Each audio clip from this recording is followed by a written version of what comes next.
Josh Hennig filling in for Mike Yell here on the Sports Bash, 4 o'clock hour here on 97.3 ESPN. Yes, it's football at 4. Eagles day 2 of training camp. And of course, we on Thursdays talk with Andrew DiCecco. We got Eagles training camp. We also got our divisional preview series. So let's get into it right now. Andrew DiCecco, of course, Inside the Birds podcast, InsideTheBirds.com for all of his excellent Eagles coverage. And don't forget about DiCecco Daily, which you can get on the Inside the Birds platforms as well. And he joins us right now on 97.3 ESPN. Andrew, welcome in. How you doing today, my friend? Hey, Josh, I'm doing great. Football is back in South Philadelphia, and it just feels right, man.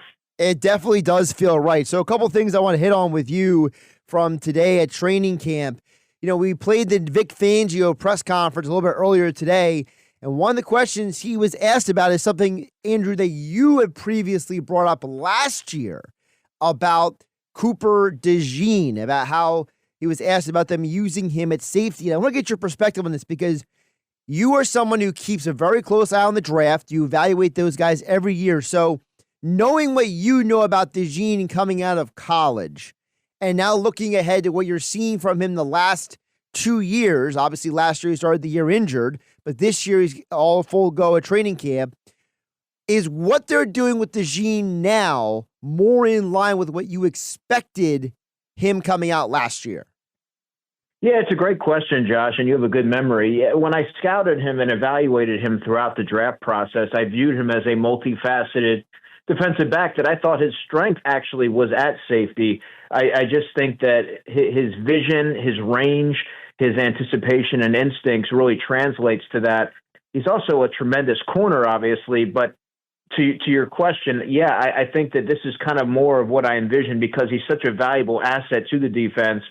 Being able to wear so many different hats, being such a smart player, because you can only thrive and be able to play multiple positions if you are intelligent and have a good idea of the full look, the full makeup of the defense and all those responsibilities. So I think that it is something that is going to serve the defense well, and it just really underscores how important Cooper DeJean is for the defense's success in 2025. You just mentioned about the intelligence. If I could just ask you about that really quick, because everyone talks about DeJean's athleticism, right? You know, he was a high school basketball player and all that kind of stuff.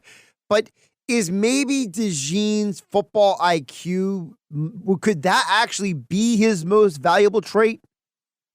I think so. His football IQ is off the charts. And that's one thing that if you go back and look at all the different safeties that Vic Fangio has presided over, I can think of off the top of my head, Dante Whitner, Eddie Jackson. They all have the same qualities, and they are instinctual, but they're also highly intelligent. And I think you look at the nickel position, which I would say is the toughest position to play on defense.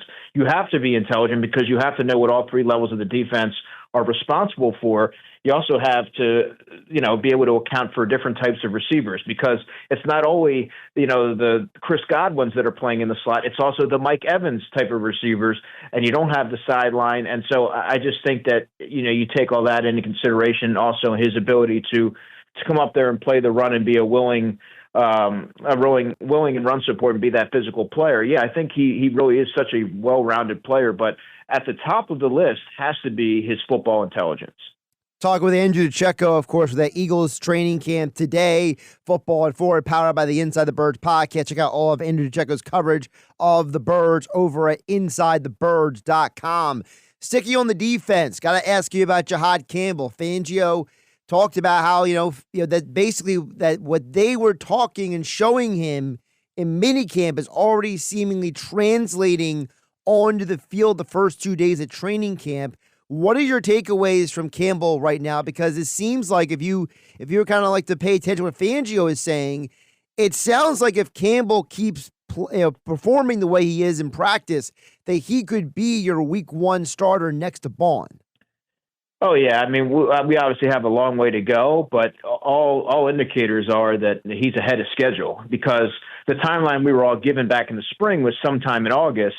He's out there in a limited capacity, but he's doing team drills and with the second team. And talking to Zach Bond after day one of training camp, he mentioned, he did miss, some valuable time in the spring, but it doesn't look like he is very far behind. And I think that, again, speaks to the football acumen, but you can even see the traits, the length, just the range and the coverage acumen that he brings to that position. And it wouldn't surprise me if eventually he starts to get some looks with the first team and they sort of gradually implement him into that. And it wouldn't surprise me at all as well if he's the starting linebacker week one. If he's healthy enough, you draft him in the first round, he's got to be your guy.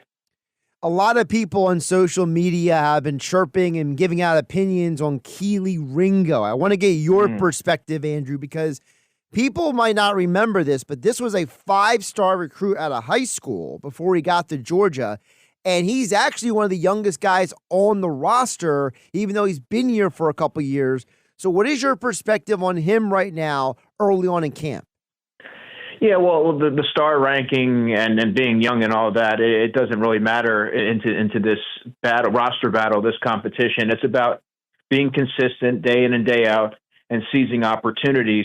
And, he had a tough practice day one. Today was sort of unremarkable. There were no big plays, and he didn't make any plays.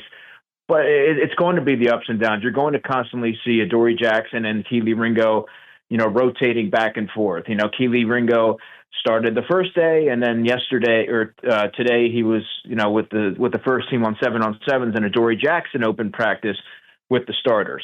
I don't know that you can really gauge where he's at after 2 days of practice. He needs to be more technically sound, that's for sure, because I think where he struggles sometimes is he gets handsy.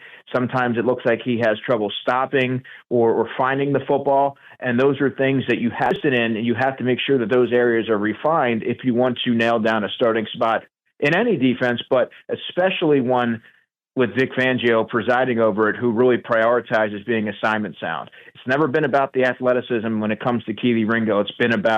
It's now about, can you be technically refined, and can they have confidence in you because you are going to get targeted? Can they have confidence in you to hold down or be effective enough in that spot opposite Quinyon Mitchell? Andrew, I've been waiting to ask you this question all week, and that is we had a conversation earlier this week about the running back position, and you are someone who has kept a very close eye on Will Shipley, a guy that you covered very closely over at InsideTheBirds.com with your series with him throughout last year.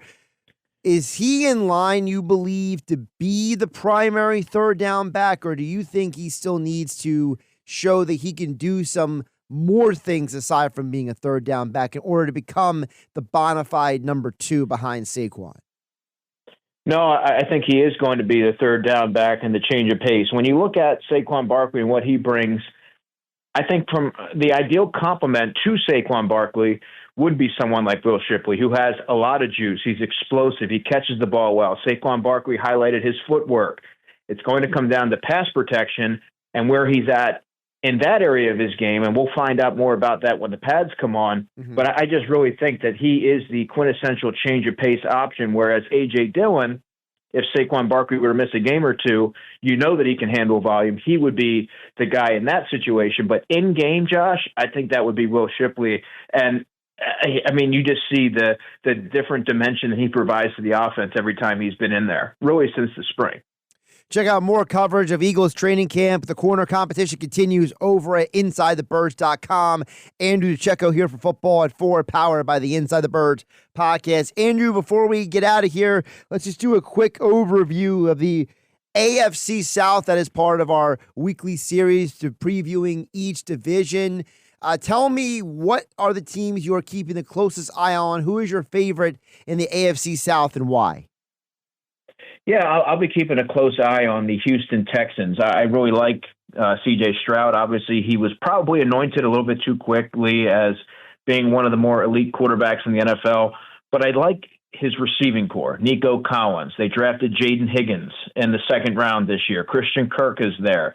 They also have some pieces on the offensive line that I think suggest that they're going to give him enough time to be able to facilitate the ball to those players, including Cam Robinson, Laken Tomlinson, Titus Howard's a player who I really like coming out of Alabama State. I think it was 2019, and they have Dalton Schultz there.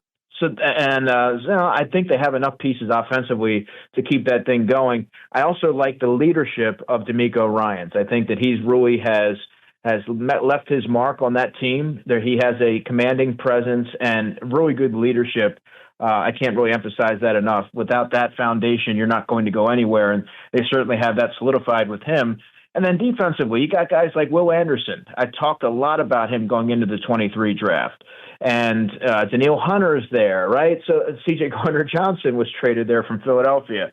So they have a lot of players on both sides of the ball that are impactful and offer playmaking ability. Now it becomes, can C.J. Stroud become the player that he was in year one, or closely resembling the one in year one, and keep this thing moving forward?